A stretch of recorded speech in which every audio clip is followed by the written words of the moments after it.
Welcome to Parenting and Mental Health. I'm Dr. Court, and tonight we're going to talk about helping your children overcome the fear of making mistakes. In order to talk about and to be able to help our kids overcome the fear of making mistakes, we have to confront our own fear of making mistakes. And as part of that, we have to think about where that fear comes from. And within that, we have to identify the internal dialogue that we probably had as children and that children now have associated with making mistakes. Oftentimes that internal dialogue goes something like this. Mistakes are bad. Bad means I get in trouble. Getting in trouble means I'm a bad person. And if I'm a bad person, that means I've let my parents down and I'm not worthy of their love. I'm not worthy of anyone's love. I'm not worthy of success. When you start having those types of thoughts and that type of thought pattern, well, frankly, as an adult, you end up in my office. That said, we have a chance as parents to help our children get rid of this internal dialogue early. We have a chance to let them overcome this. And there's something that I say in my household, that there's no such thing as a mistake, only a learning opportunity. And if we learn from our mistake, then that mistake is not a failure. Instead, it's a step in the right direction towards becoming a better person. And so if you can say that in your family, and I know I use that phrase a lot, right? I have my kids repeat it to me. There's no such thing as mistake, only a learning opportunity. If we do that, then we have a chance to really grow as a person. And before I get too into it, I'm going to allow someone else to speak for me, who you may have heard of him before. His name's Denzel Washington, and he is a phenomenal actor. And what he shares in his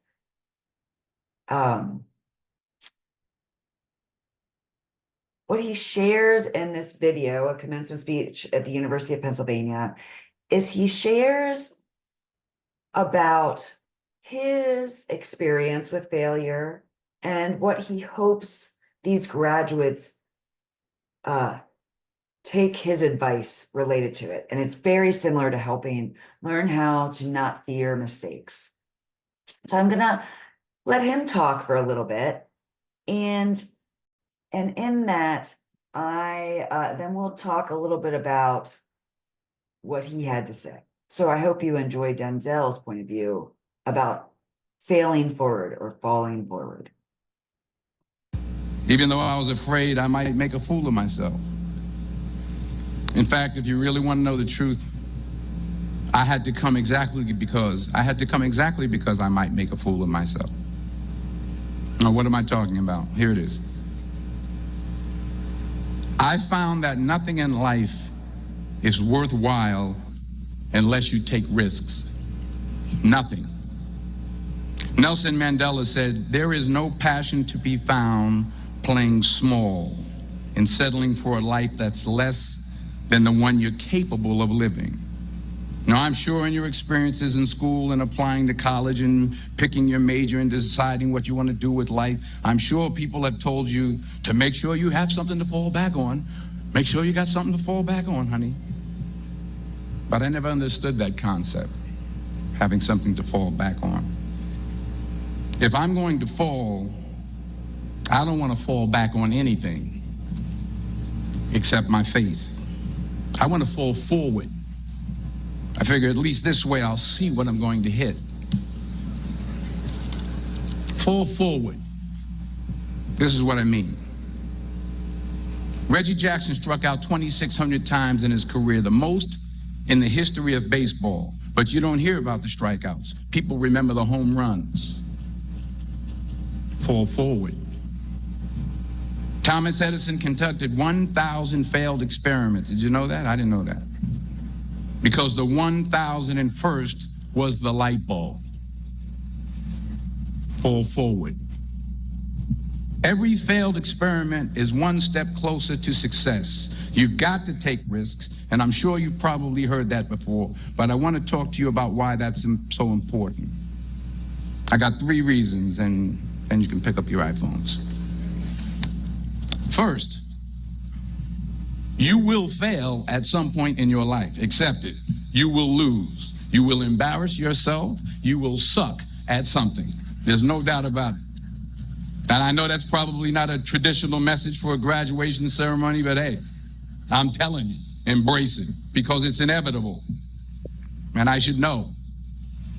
In the acting business, you fail all the time. Early on in my career, I auditioned for a part in a Broadway musical. Perfect role for me, I thought, except for the fact that I can't sing. So I'm in the wings. I'm about to go on stage, but the guy in front of me, he's singing like Pavarotti. He's just, he's just going on and on and on, and I'm just shrinking. I'm getting smaller and smaller. So they say, "Oh, thank you very much, and you'll be hearing from us." So I come out with my little sheet music, and it was Just My Imagination by the Temptations. That's what I came up with. So I hand it to the accompanist, and she looks at it and looks at me and looks out at the director and was like, nice. So I start, I'm going to sing. I'm like, it's just my imagination once again, and then coming away with me. And I'm not saying anything, so I'm thinking I'm getting better. So I just start getting into it. Running. This, thank you very much, Mr. Washington. Thank you. So I assumed I didn't get the job. But the next part of the audition, he called me back. The next part of the audition is the acting part of the audition. So I'm like, hey, okay, maybe I can't sing, but I know I can act. So they pair me with this guy, and again, I didn't know about musical theater. And musical theater is big, so they can reach everyone all the way in the back of the stadium. And I'm more from a realistic, naturalistic kind of acting where you actually talk to the person next to you. So I don't know what my line was. My line was, well, hand me the cup. And his line was, well, I will hand you the cup, my dear. The cup will be there to be handed to you. I said, oh, okay. Well, should I give you the cup back? Oh, yes, you should give it back to me because you know that is my cup and it should be given back to me. I didn't get the job. But here's the thing. I didn't quit. I didn't fall back. I walked out of there to prepare for the next audition and the next audition and the next audition. I prayed. I prayed and I prayed. But I continued to fail and fail and fail. But it didn't matter because you know what? There's an old saying, you hang around the barbershop long enough, sooner or later you're going to get a haircut.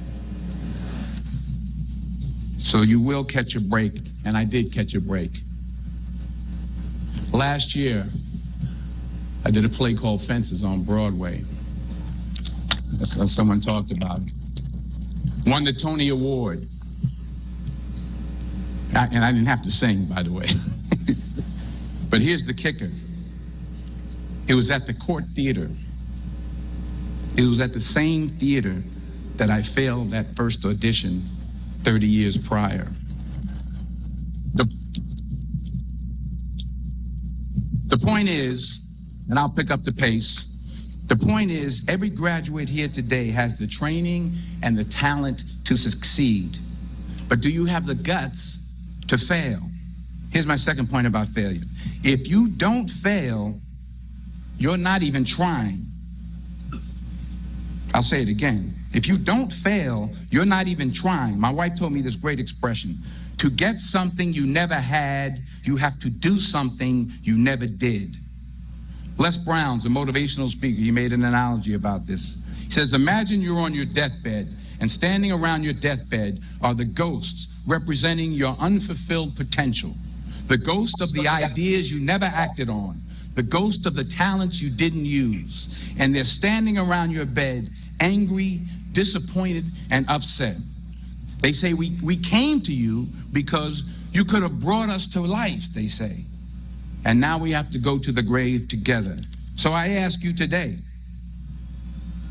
how many ghosts are going to be around your bed when your time comes? You've invested a lot in your education, and people have invested in you. And let me tell you, the world needs your talents, man, does it ever. I just got back from Africa like 2 days ago, so if I'm rambling on, it's because I'm jet lagged. I just got back from South Africa. It's a beautiful country, but there are places there with terrible poverty that need help. And Africa is just the tip of the iceberg. The Middle East needs your help. Japan needs your help. Alabama needs your help. Tennessee needs your help. Louisiana needs your help. Philadelphia needs your help. The world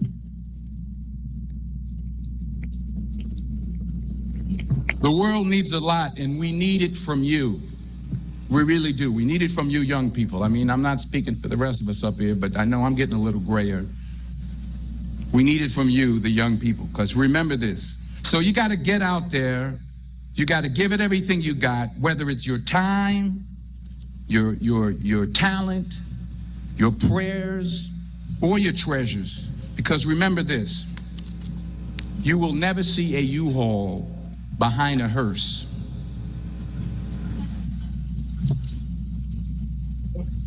I'll say it again. You will never see a U-Haul behind a hearse. You can't take it with you. The Egyptians tried it, and all they got was robbed. So the question is, what are you going to do with what you have? I'm not talking about how much you have. Some of you are business majors. Some of you are theologians, nurses, sociologists. Some of you have money. Some of you have patience. Some of you have kindness. Some of you have love. Some of you have the gift of long suffering. Whatever it is, whatever your gift is, what are you going to do with what you have? All right, now here's my last point about failure. Sometimes it's the best way to figure out where you're going. Your life will never be a straight path. I began at Fordham University as a pre-med student. I took a course called cardiac morphogenesis. I still can't say it. It's cardiac morphogenesis. I couldn't read it. I couldn't say it. I sure couldn't pass it. So then I decided to go into pre-law, then journalism. And with no academic focus, my grades took off in their own direction. Yeah, down. I was a 1.8 GPA one semester, and the university very politely suggested that it might be better to take some time off. I was 20 years old. I was at my lowest point. And then one day, and I remember the exact day, March 27th, 1975, I was helping my mother in her beauty shop. My mother owned a beauty shop up in Mount Vernon. And there was this older woman who was considered one of the elders in the town. And I didn't know her personally, but I was looking in the mirror, and every time I looked at the mirror, I could see her behind me, and she was staring at me. She just kept looking at me. Every time I looked at her, she kept giving me these strange looks. So she finally took the dryer off her head and she said something I'll never forget. First of all, she said, "Somebody give me a piece of paper. Give me a piece of paper." She said, "Young boy, I have a prophecy, a spiritual prophecy." She said, "You are going to travel the world and speak to millions of people." Now, mind you, I'm 20 years old. I'm flunked out of school. In fact, like a wise ass, I'm thinking to myself, maybe she's got something in that crystal ball about me getting back into school next fall. But maybe she was on to something, because later that summer, while working as a counselor at a YMCA camp in Connecticut, we put on a talent show for the campers. And after the show, another counselor came up to me and asked, "Have you ever thought about acting? You're good at that." So when I got back to Fordham that fall, I got in and I changed my major once again for the last time. And in the years that followed, just as that woman prophesied, I have traveled the world and I have spoken to millions of people through my movies. Millions who up till this day couldn't see me, who up till this day I couldn't see while I was talking to them, and they couldn't see me. They could only see the movie. They couldn't see the real me. But I see you today, and I'm encouraged by what I see. And I'm strengthened by what I see. And I love what I see.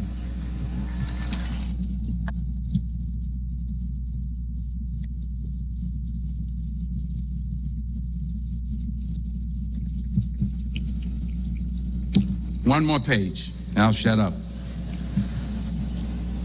Let me conclude with this one final point, and actually the president kind of brought it up. It has to do with the movie Philadelphia. She stole my material. Many years ago, I did this movie called Philadelphia. We filmed some of the scenes right here on campus. Philadelphia came out in 1993. Most of you were probably still in diapers. Some of the professors too. But that cracked me up. But it was a good movie. Rent it on what do you call it? Netflix. It's a good movie. Rent it. I get 23 cents every time you rent it, please. In a way, if you watch the movie, you'll see everything I'm talking about today. You'll see what I mean about taking risk or being willing to fail. Because taking risk is not just about going for a job. It's also about knowing what you know and what you don't know. It's about being open to people and to ideas. In the course of the film, the character I play. I hope you enjoyed that clip from Denzel Washington when he was, I'll close it later, when he was presenting at University of Pennsylvania's commencement several years back. And I wanted you to hear it from him because there are a lot of points about failure that he brings up. So I wanted to mention this. So this is Carol Dweck's book about mindset, and she talks about how accepting failure, how making it part of what you do allows us and our kids to really learn and to become very resilient. In fact, there's another talk by a principal that I will likely also show, and this one talks about how he hopes that everyone gets to fail. And I just love it because his point is that he wants his kids to understand that failing's about learning and how important that is. So I want to move to our next. Okay, group, I'll do it again. Hold on. Apologize for this. Close this out. There we go. Wonderful. Bring this up, and I'm going to share something, our slide, and wonderful. So how do we help overcome fear? I bring this book up. This is a children's book. There are several children's books by Andrea Beatty, and they're just amazing. Part of overcoming fear is managing children's expectations. The first part of managing expectation is to talk to your kid about the fact that there's no such thing as perfect. And everyone makes mistakes. They have that expectation. They're not going to be so worried about always getting it right. This can be a little tricky when we're talking about grades, especially when you know your child is very bright and they have the capacity to get all A's. And so this might help you with your kids a little bit when it comes to grades. And what I tell my children is that your grades are not who you are. Your grades are merely a tool for helping you get more opportunity. And the grades are a representation of who you were in that moment, or in those moments that you earned those particular grades. And so if those grades are low, does that really represent who you are? And most of the time my kids will say no, and we'll talk about why they got, a lower grade than they thought they should have, right? And so a lot of times it's like, oh, I didn't have time to finish, and then we talk about time management, right? But you talk through what the child learned from getting the lower grade.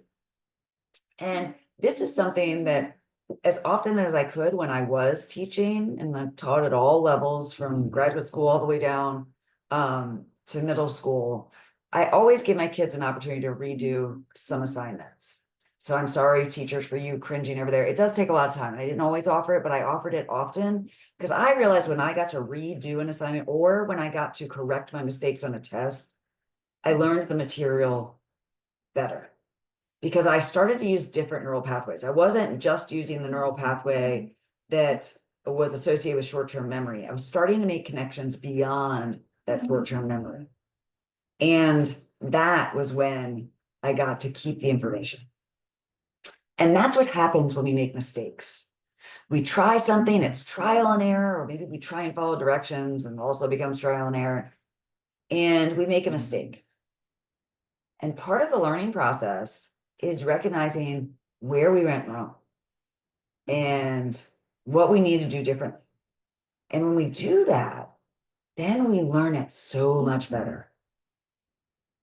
And then we can teach others. So what I love about this particular book, the Rosie Revere Engineer book, is it's about this little girl in elementary school, and she wants to be an engineer. And she makes all of these inventions, and some people laugh at her inventions and they think they're silly. So that really hurts her feelings, and she gets discouraged.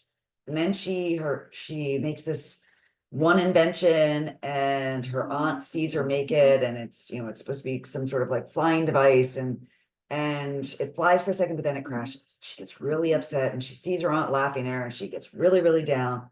And her aunt finally pulls her aside and says, "Wait a minute. You did it. You were a success. It did fly.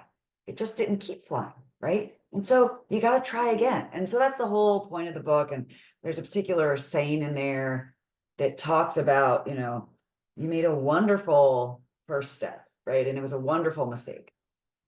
Love this book. This is a book that you can read to children that are toddlers. I even had middle school students read it because it really talks about the scientific process.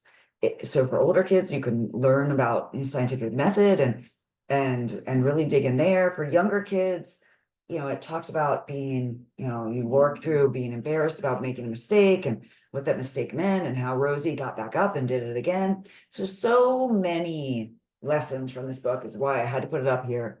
And that's part of overcoming fear. If you take away the fact that fear of like, oh, making a mistake makes you a bad person, take that away. And you set the expectation that we're all going to make mistakes, much like Denzel Washington said, right? The one thing I can tell you is you're all going to mess up, right? And he's telling that to a bunch of Ivy League graduates, right? These kids have probably stayed in this area of perfection their whole life. They don't really understand how to make mistakes. And he keeps saying, well, if you push yourself, you're going to make a mistake. But if you don't push yourself, if you never make a mistake, you've never really tried. Carol Dweck says that in her book too. So this book's a great one for that. I also want to talk about, to overcome the fear, you have to normalize mistakes, which is also, when you make mistakes, it's what you do after the mistake that makes the difference, right? So acknowledge the mistake, and then acknowledge how it impacts you and talk through what you learned about the mistakes. So for little kids, even Superhero Make Mistakes, that's a great book. And then for older kids and adults, talk about failing forward, which is a lot about what Denzel Washington talked about. A big part of overcoming this fear is you first have to acknowledge you made the mistake. Okay. And then you fess up their mess up. For little kids, you fess up their mess up, you get on with their day, and you keep on saving the world in the most super way. So that's come from the even superheroes make mistakes. Fess up their mess up, get on with their day, and keep on saving the world in the most super way. I love that Because the most successful goalies, and when we talk about sports, the most successful goalies do exactly that, right? They acknowledge they missed the shot went in. And then they get on with it and they keep playing. And if they keep playing, then suddenly they get better. A great example of this very recently was the NCAA Division I Women's Lacrosse Championship for Northwestern versus Boston College. I am a Northwestern alum, and so of course I was cheering on Northwestern. Yet my mother's entire family's from Boston College, so I was quite happy with whoever won that game. And it was a tough one. You watch Boston College get down by 6-0. It seems insurmountable, but they didn't give up. They learned from their mistakes. I'm sure their coach, Acacia, talked through some things that she saw them doing wrong. And the women accepted that and learned from it. And then they came out and they ended up winning the game. Huge example of how you learn from your mistakes. And it paid off. So we do that with our kids. Then after you make the mistake and you move on, you want to celebrate progress. This is something that Google does. I talk about how they celebrate failures. They celebrate the failures because they treat the failure as part of progress. So whenever something's done incorrectly, celebrate the chance to learn and the chance that you've taken a risk and, well, it failed this time. Okay, we're going to get up and try again. Ask your kids what they learned from it. And sometimes they might always not, they'll get better at this with time the more you ask them. First, they might just say, well, I learned that I can't do this. Is that what you learned? Kind of really dig in with them. Is that what you learned from it? Well, maybe I learned I can't do this yet, right? So you add the yet, right? Then maybe it's I learned that I need more practice. Okay, so now we're getting somewhere, okay? And then you have them do it again. Maybe they make a little difference. As therapists, we do this all the time because often with mental health, it's hard to see when we're making progress. And so as therapists, we have to track that. And we really pay attention to when someone, maybe they were deeply, deeply depressed. Now they're not so depressed. They're still down. But you know what? They're doing things to help them get better. Maybe they're eating healthier, or maybe they're coming to their appointments more regularly, or they acknowledged something that they were happy about. That's all great progress. It might not feel great to that person, but they're making progress. And once you do that, now you're starting to feed the part of the brain that feels good about themselves. And the more you feed that, the more that part of the brain is going to be active. So you want to celebrate when they make progress, no matter how small it is, and keep celebrating the progress. When they make a mistake, stop, learn from it, go, okay, now we've got it, and keep going. Okay. So there are different models that help kids overcome making mistakes and build resilience.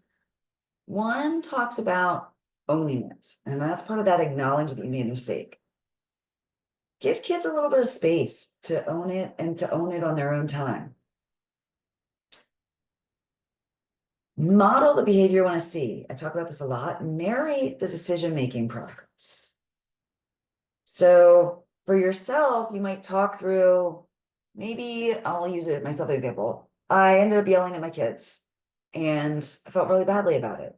So I have to own it and say, you know what? I yelled at you. And even though we were all part of this irritation that happened, we all have some part in it. I'm the adult and yelling at you wasn't the right choice. And I made a mistake. And here's what I've learned from it. That, I need to do X, Y, and Z, right? So we talk through the decision-making process with them. Maybe when your kid makes a mistake, you talk them through it, right? So you first talk about, celebrate their progress, celebrate the failure. If the failure was a bigger failure, maybe they hurt somebody's feelings or they did something that hurt somebody else. Maybe you don't celebrate it, but you go, wow, okay, that was tough. And you validate how tough it was. And what you don't do, and this is the no white horses thing, you don't swoop in and pick them up and whisk them away and say, it's all going to be okay. Don't worry about it, right? let them have the failure. Let them sit in it. It's really uncomfortable for parents, I know. But if we do this when they're young enough, then we can talk them through it. So one part of this I want to stop. So when kids are little, right, they fail, maybe they scrape their knee, they're hurting. That is not the moment to go, well, that's why we wear, elbow pads and knee pads when we do blah, blah, blah, blah. First, comfort them, right? Go, oh man, that really hurts. Here, let's get you cleaned up. Once they're calm, that's the chance to go back and go, okay, so what did we learn from this? What can we do differently, right? What we don't want to do is swoop them up, pick them up, clean them up and go, okay, you're never going to ride a bike again because you fell, right? I've seen this with parents where they've tried some new strategy to help their kid do better. And maybe it's a strategy that takes some time. And they try this strategy, and it didn't work. So we're not going to do that anymore, right? No, maybe try it a couple more times. Or maybe, your kid says they don't like a certain food. So you never feed that food again. Even though it's healthy and it's good for them, you just like, oh, and then when your kid goes to somebody else's house, you go, oh, don't give them carrots. They really don't like carrots. The kid tried it at a different house. Maybe that's the difference. Okay. So you want to recognize the mistake, give them a chance to sit in it, validate how hard it was, give them a moment to problem solve with you. Don't answer it for them. And then, you admit it and then you forgive it and you move on. And so part of this picture is like the no white horses. Then maybe create a family motto around, failing and what that means to your family. Okay, so my family, like I said, we talk about there's no mistakes, only a chance to learn. My kids know that and use it all the time. Maybe it's we turn lemons into lemonade. So here's something that you can do with your kids. And do it as an exercise together. Think of a time you made a mistake and have everybody do it. You, your spouse, maybe your parents, the kid's grandparents, an aunt and uncle, whatever, whoever's around, do it together and think about a time you made a mistake. And then acknowledge a time you made a mistake where you tried to hide it. And then talk about how did that go to hide that mistake? Is that helpful? Did it go well? Chances are if you tried to hide it, you made the mistake again and again and again, because you didn't acknowledge the mistake, you didn't get a chance to learn from it. And then have them think about a time where they made a mistake and they owned it. Maybe in a sporting event, they fouled another player. And instead of walking away and not acknowledging it, they walked over to the player and they're like, hey, I'm really sorry. And they helped the player up. Ask them how that felt. Probably made them feel really good. Maybe they felt bad. They were a little embarrassed, but helped to help the other player up, right? Okay. And then think of a mistake that ultimately helped you succeed. So this is the one I really like, because there are some examples from this, this principle that I'm going to show you that does a really good job of explaining this. And I want to share that because he does a really good job of explaining this. So here, let me play this video for you. To share my sincere hope for your complete and utter failure. I want you to fail, and I want you to fail. And in the back row, I didn't forget about you. I want you to fail as well. I want everyone here tonight to fail.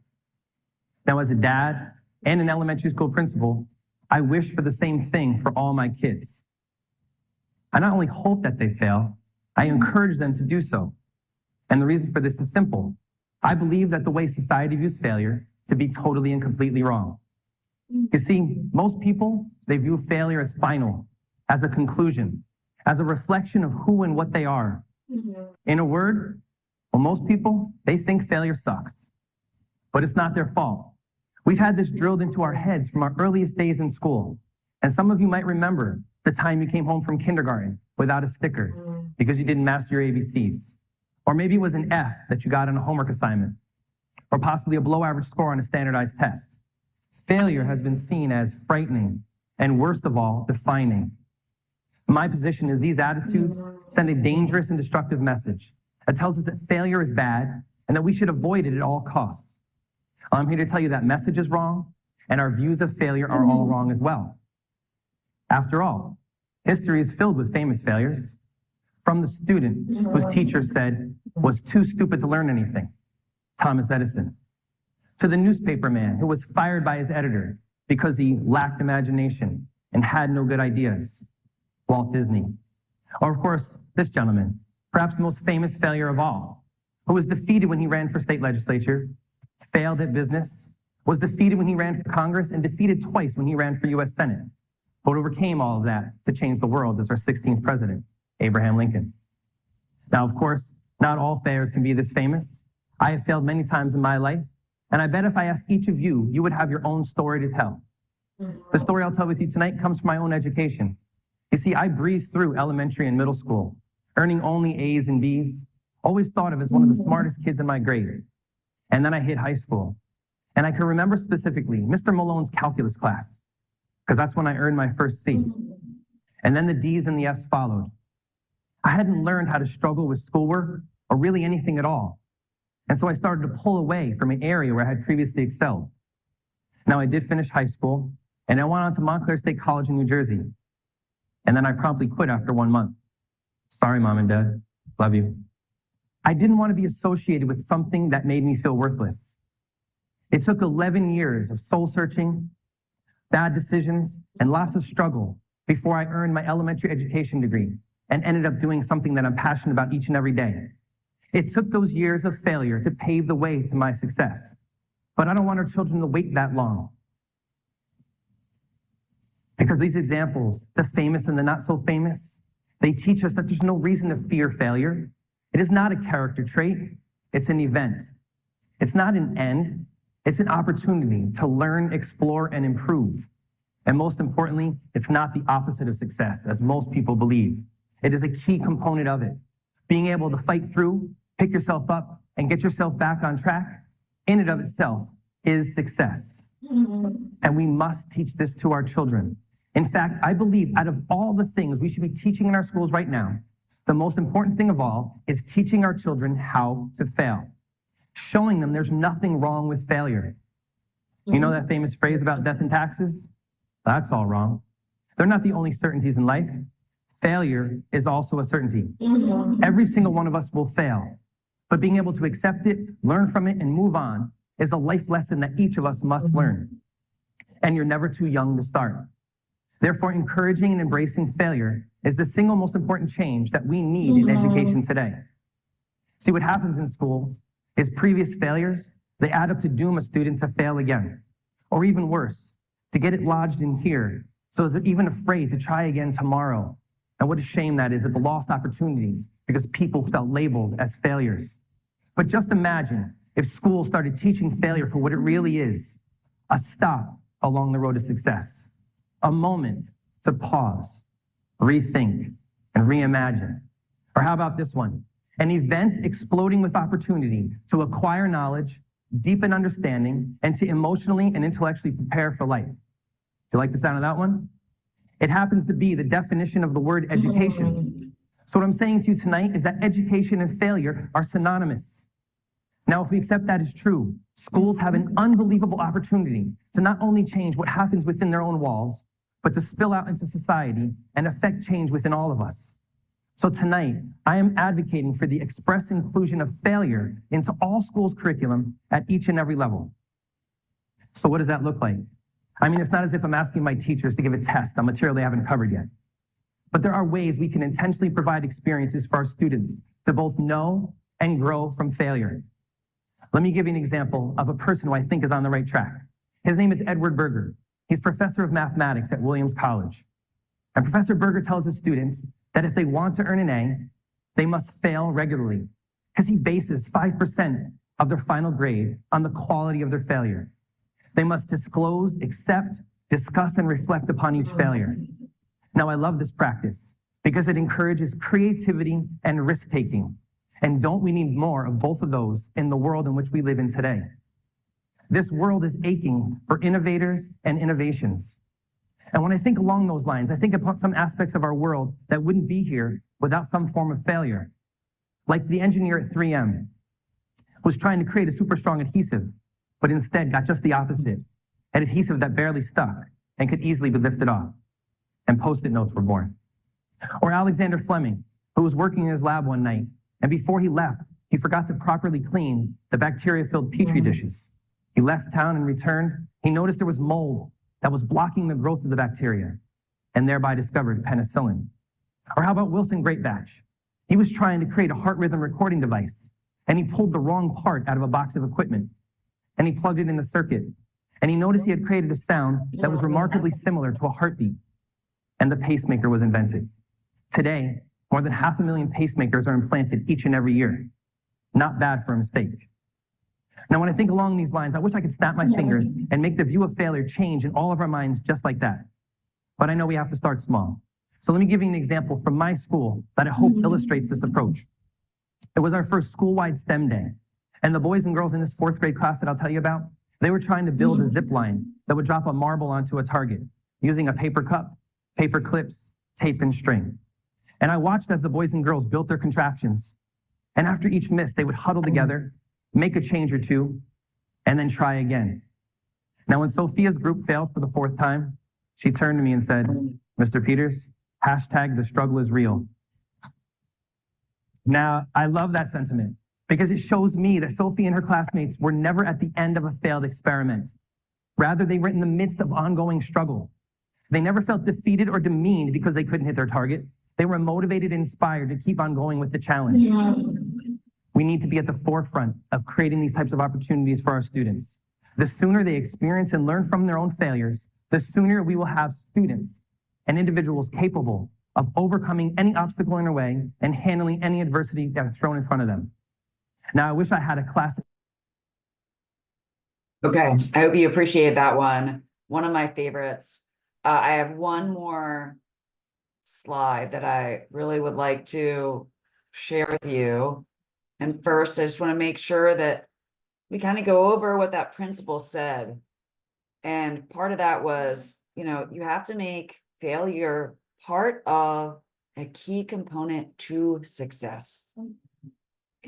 Failure is part of the journey to success. I love that because it normalizes it, goes back to all those things we talked about, it normalizes it. It gives us space to have failure. It allows us to talk about it without shame, guilt, right?